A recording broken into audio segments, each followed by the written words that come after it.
Sunday school అమ్మాయి చిన్నప్పుడు బాగా ప్రార్థన చేసేదట. 8 ఏళ్ల వయసులో ప్రార్థన తెగ చేసేదట. ఆ పాస్టర్ గారి దగ్గరికి నరమాంస భక్షకుల దగ్గర సేవ చేసే మిషనరీలు కొంతమంది వచ్చి అక్కడ సన్నివేశాలు చెప్తుంటే, బా అలాంటి సేవ చేయాలేసయ్యా, నాకు కూడా నరమాంస భక్షకుల మధ్య సేవ చేయాలని ఆశ ఉంది, నన్ను వాడుకో ప్రవ్వా అని ఆ చిన్నది 8 ఏళ్ల వయసు కలిగిన బుడ్డది ఏడ్చేడ్చి ప్రార్థన చేసేదండి. తర్వాత కొన్ని సంవత్సరాలు గడిచిపోయింది, పెద్దదైంది, 18 ఏళ్ళు దాటినాయి. ఇక ఏసు మారే కొద్దీ ఆ చిన్ననాడు చేసిన ప్రార్థనలు అవన్నీ మర్చిపోయింది. ఇక నరమాంస భక్షకుల మధ్య సేవ లేదు, ఏం లేదు. పెళ్లి చేశారు, పెద్దోళ్ళు పెళ్లి చేసుకుంది. ఆయన మిలిటరీ ఆఫీసర్, ఆయన జాబు, భర్త 1 సంవత్సర కాలం అసలు ఎంతో ఆనందకరమైన జీవితం అనుభవించింది. ఆహా ఓహో ఏమి నా జీవితం అని అద్భుతమైన లైఫ్ని ఎంజాయ్ చేసింది 1 ఇయర్. తర్వాత మళ్ళా పిలుపు వచ్చింది, ఆయన పోయాడు. 1 సంవత్సరం తర్వాత మళ్ళీ వచ్చాడు. వచ్చిన కాడి నుంచి ఇక టార్చర్ స్టార్ట్ అయింది. ఎంత టార్చర్ అంటే ఆమెని అన్ని రకాలుగా ఇబ్బంది పెడుతున్నాడు. అంతకుముందు ఆహా ఈ భర్తనిచ్చినందుకు స్తోత్రం ప్రభు అన్న అదే అమ్మాయి, ఇంత దుర్మార్గుడిని ఇచ్చావేందయ్యా నాకు, ఇంత నీచ నికృష్టుడిని ఇచ్చావేంది నాయన నాకు, వీడు మావులోడు కాదు నాయన, వీడు నా ప్రాణం తీసేటట్టున్నాడయ్యా, నన్ను ప్రాణాలతోనే తినేస్తున్నాడయ్యా అని రోజు మొత్తుకొని ఏడ్చి ప్రార్థన చేయటం మొదలుపెట్టి చివరికి ఒక రోజు, ఏంది ప్రభా అసలు నాకు సమాధానం ఇవేంది, నువ్వు ఈ దుర్మార్గుడికి నన్ను ఎందుకు అప్పచెప్పావు, ఈ సైకోగాడికి నన్ను ఎందుకు ఇచ్చావు ప్రభా, నాకు సమాధానం చెబితేనే నేను అన్నం తింటా, లేకపోతే తిననని కూర్చో. అప్పుడు దేవుడు మెల్లనైన స్వరంతో మాట్లాడాడు.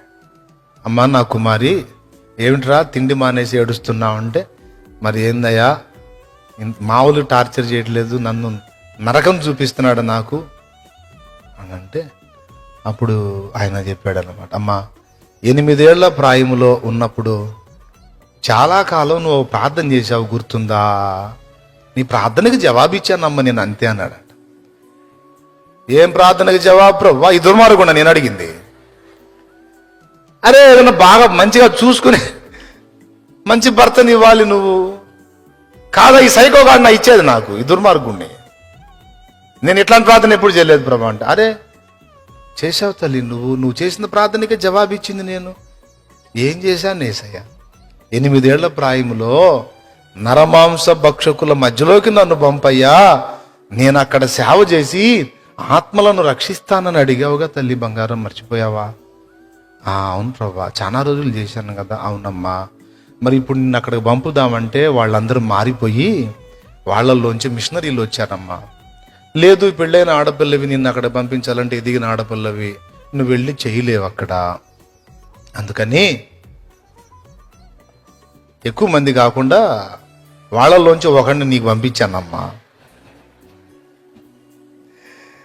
దేవునికి స్తోత్రం. నువ్వు అడిగా నరమాంస భక్షకులకు సేవ చేస్తానని, గుంపు అయితే తట్టుకోలేవని వాళ్ళ నుంచి ఒకరిని పంపించాను నీ దగ్గరికి, వాడే వీడు తల్లి, నువ్వు దమ్ముంటే సేవ చేసి ఇన్ని మార్చని చెప్పాడట. దేవునికి స్తోత్రం కలుగును గాక. ప్రార్థనలు చేయటం కాదు, నన్ను వాడుకో అని ప్రార్థన చేయటం కాదు, అవకాశం ఇచ్చినప్పుడు వాడబడు. ఇప్పుడు ఎన్ని రకాలన్నావు, దుర్మార్గుడు అన్నావు, సైకోగాడు అన్నావు, నన్ను ప్రాణాలతోనే తినేస్తున్నాడు వీడు, మనిషి కాదు వీడు రాక్షసుడిలాగా ఉన్నాడు అన్నావు, మరి అచ్చం అవే లక్షణాలన్నీ వాళ్ళవి కూడా అయ్యే. వాళ్ళు శారీరకంగా తింటారు, వీడు మానసికంగా తింటాడు, వీడు నరమాంస భక్షకుడే.